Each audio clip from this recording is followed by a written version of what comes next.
Hello, it's Ludjob, and this is Chapter 2, Scatty Brained Monologuing, the follow-up. So anyway, as I was saying, how was it doing? It doesn't matter really, all you need to know is, this guy are sick, and needs purifying through my fists. I gave the guy a swift kick to the shin. He leaned forward from the pain, and then a swift jab and uppercut, and he crumbled like a sack of potatoes. The trick is to always go for the arts users. Once in melee range, those victory poses are practically on your doorstep after a smack or two. Don't be a very naughty boy and break the law in the future, I said. The bandit was already out, but you never know if they can still hear subconsciously. I turned and began walking back to Wardy, smashing my fists together, grinning. Wardy already having finished off his solo performance, fantastic feats and how to slice them, he calls it. Watched my usual victory fanfare, and tried to hold back a smile. How can anyone not appreciate these moves? Rua and Horace have their variant, the high-five jive. They link arms, jig in a circle, then high-five at the end. Simple and effective. What more could you want though?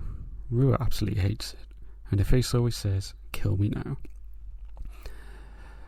Well, troops, that's another group of idiots taken down by the Dream Team. Wardy and his post-victory pep speeches always give us that little extra boost. It's been a while since we've had a clash with sentients, and not a nasty bunch of critters. Horace spoke and shouted at us through varying volumes. Horace, the poor bugger, fried his noggin whilst trying out a new ranged weapon he developed called an Unhappy Deal, a highly fermented non-lethal food-based projectile, combining his alchemy and culinary skills through the system into ammunition. Unfortunately, he didn't think maybe I should do this outside. He's fine overall, just unable to go through a normal conversation anymore. The rollercoaster ride of his soft speaking and operatic shouting at the peak scares away most, you see. A Medicaid we spoke to once called it self-inflicted choral Tourette inflammation condition, or sick tics as we jokingly call it. Wardy scanned the area just to be sure nothing else wanted to have a try at us. Rare for bandits to even be in the Gilead region. His face turning into a sight look of concern. Particularly when there's nothing of worth unless you focus on the darker side of the system pathways, Rua quickly followed on with. It's not too common for a foraging request to end up this way. It's one of the few places Mouche can thrive after all. What with it being the designated burial spot virtually all the races on Malata use, it's a nutrient hotspot, Wardy continues saying. You could say, this place is for fungoids! Horace interjection caused us to laugh. Wardy tried his best to rally us, but it was no good. Let's pull ourselves together, troops, eh? Wardy is always trying to keep things over. Hard to take him seriously though, and he's still keeled over chuckling to himself though. Okay, that's enough excitement, Rua pinching her arm, snapping back to her normal self. I pulled out the request poster, collect 100 Mouche, 10,000 HFC reward. Brewmeister Barry. Do we really need to gather that many? It's usually around 6, maybe 7, right? What is Barry up to? Nobody needs this many. This is the 6th time we've done this now. I'll make a note of it in the system journal. Rua stared off into the distance, whilst her arms and hands moved around, as if independent from her body. The other two did the same for a moment. Yeah, not bad. We'll be level 21 soon too, said Wardy. Horace said, Heck, yeah, looking at his own. I've said it before, but that's going to be fatal for someone if it already hasn't been. Just because you can still hear what's happening around you doesn't mean anything against users with stealth-focused abilities. A familiar thought that I won't say aloud because it wouldn't be the first time. We split the gathering duties equally, and it takes us no more than a few tricks to collect all 100 Mouche. Easy pickings when they're just an endless amount to grab in one hand. Well, looks like we're all done here. Want to do the honours as usual, dear? Wardy says, looking in my direction. Of course, hun, replying in a lovingly joking way. Now, with everything you've read so far, you're probably thinking they're going to perform some sort of spell to just teleport and save us several pages of filler dialogue, right? No. The Port and Go network has been out of action since Colosso Bompeo walked through a fair few kilometres of energy pylons, which formerly powered the Yokosun shard that allowed teleportation between the major cities. Castle Unknown Generique and its illiterate and dumb soldiers went and disconnected the Pyrocell battery power in his outdoor cooking stove, not thinking perhaps that a bunch of cooking equipment bigger than most houses may not be a clever idea.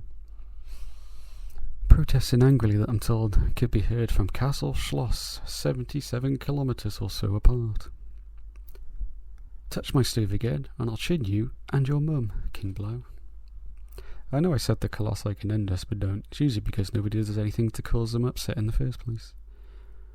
But anyway, due to the Trades Act of circa 2042, all work and repairs are to be carried out by the original parties or manufacturers without exception, and through the original method of delivery.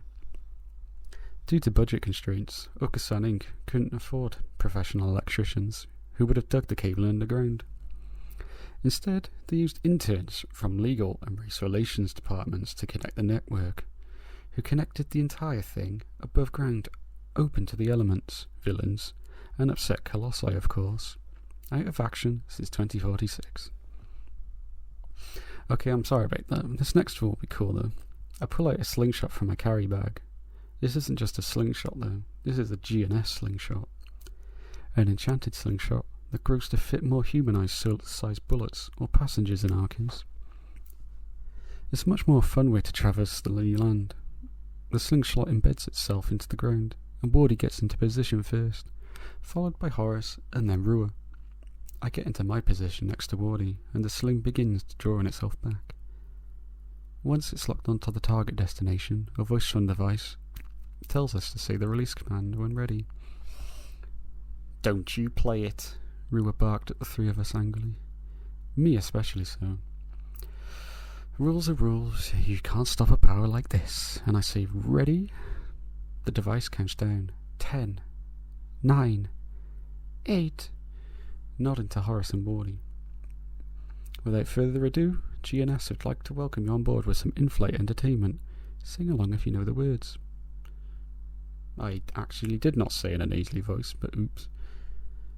We hear the final seconds. 3, 2, and we're launched up high in the sky, and the mega music box I pulled out and activated from my travel bag erupts into a booming symphony with singing and instruments from a faraway land. And I am not doing the song because I don't have any music to go along with it. Anyway, skip to the end. I forgot to mention before takeoff, GNS slingshots come sold with a matching GNS landing pad. If it ain't a GNS landing pad, you're probably already dead. I set up the pad before we travelled. The location, Barry's shop building, a bottle or two limited. If we're going to take a multi-day journey, we may as well return the fastest feasible way coming back. Rua, now that we have landed, gives me a look to say, "One day, son, I'm going to cut you and all your future children." Let's just get all these damn mushi to Barry. Rua averted a piercing gaze back to the foraging bags Wardy has stacked outside the storefront. "Be fine where they are, pet. I know you lot will. Short and mighty, stout, yet with a cheeky vitality of mohawk capable of plucking an eye out without warning. Meet Barry Brewmeister Bernard, ranked number 1 on the list of Malata's nuttiest bastards award."